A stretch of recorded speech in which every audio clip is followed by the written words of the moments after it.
এটা ইন্দোনেশিয়ার একটা স্ট্রিট ফুড। নানান রকম ফল কিছু সাধারণ উপকরণ দিয়ে মাখা। ভলক্যানিক স্টোনের উপরে প্রথমে দিল 1 চামচ মতন গুলা মালাকা, মানে আমরা যেটাকে বলি পাটালি। হাফ চামচ মতো নুন স্বাদের জন্য। চিনিটা যেটা দিল দেখে মনে হলো এটা আখের রস থেকে বানানো চিনি। 1 চামচ চিনির পর দিল 1.5 চামচ মতন ভাজা বাদাম, মানে পিনাট। একটা মাত্র লঙ্কা, এতেই খুব ঝাল হয়ে গেছিল। বাড়িতে এই লঙ্কাটা আমাদের যদি না থাকে, তাহলে নর্মাল বাড়ির লঙ্কায় যে কটা লাগবে সেই কটা দিতে হতে পারে।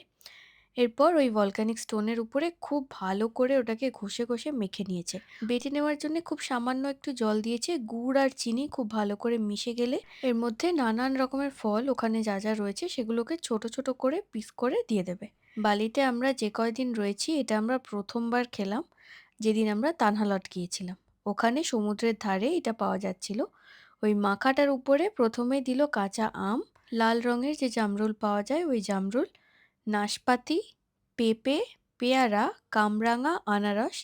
আর এই সব কিছু ফলই কিন্তু অল্প অল্প করে দিয়েছে আর ছোট ছোট পিস করে। বাড়িতে কখনো ফল এইভাবে কোনো মশলা বা কিছু দিয়ে মেখে খাওয়া হয় না, তবে আমি প্রথমবার এরকমভাবে ফল মাখা খেলাম এবং কামরাঙা আর আনারসটা খেতে কিন্তু খুব ভালো লাগছিল এইভাবে।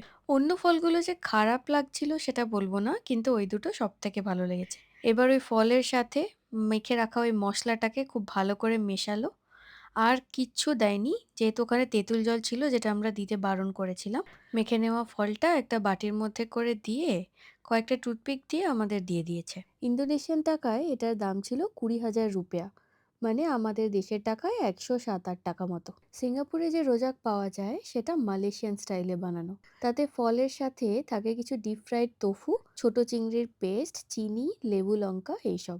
ফলের সাথে ভাজা তোফু আর চিংড়ির পেস্ট কেমন লাগবে তাই কখনো খেয়ে দেখিনি। ইন্দোনেশিয়ায় গিয়ে রোজা খেয়ে তো যা বুঝলাম, বানানো যেরকম সহজ আর খেতেও একদম ফাটাফাটি।